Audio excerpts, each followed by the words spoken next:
assembly natin. So dito yung gamit is which is yung Phillips screwdriver lock. Okay. So dito ingat lang sa pagkabit, especially yung rear wheel. Kasi pag nagkamali ka ng kabit, mahirap baklasin to. Yung nakita nyo naman yung pinakaulo niyan, parang mushroom dito. So nakalak yung ngipin dyan. Pag nagkamali ka ng kabit, mababali yung masira, hindi nagkagana yan. So para ba siya kinakabit?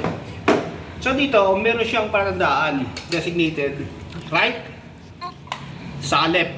So kitang-kita na yan dito. Yan o. Hindi lang masyadong kita sa video yung... Pero makita niyan, may yan yan. So palatandaan yan, para maramdaman nyo, ito yun o.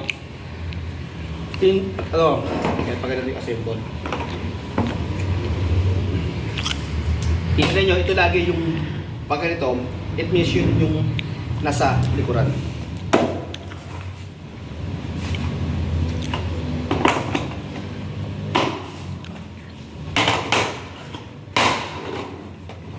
Next, yung wheel na. Pasok dito. Yan.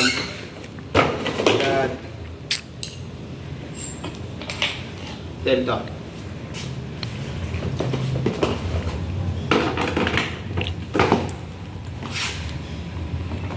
Ito yung tamang kabit ng fisker guys, ng manibela.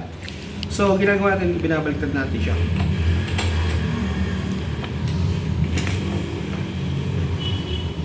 Ano yung purpose? Bakit nakabaliktad, sir? Mamaya. Kapit na natin.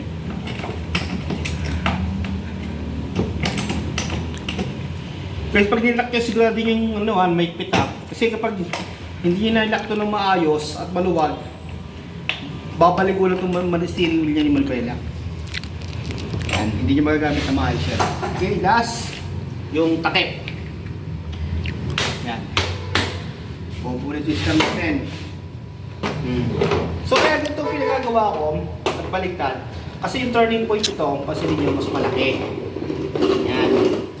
Pag binalingo natin ito ganito,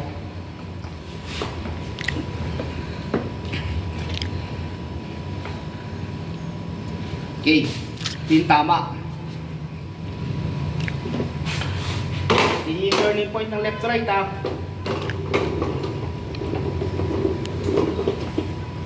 Mas peksi yung ligo. Hindi compare sa ganito.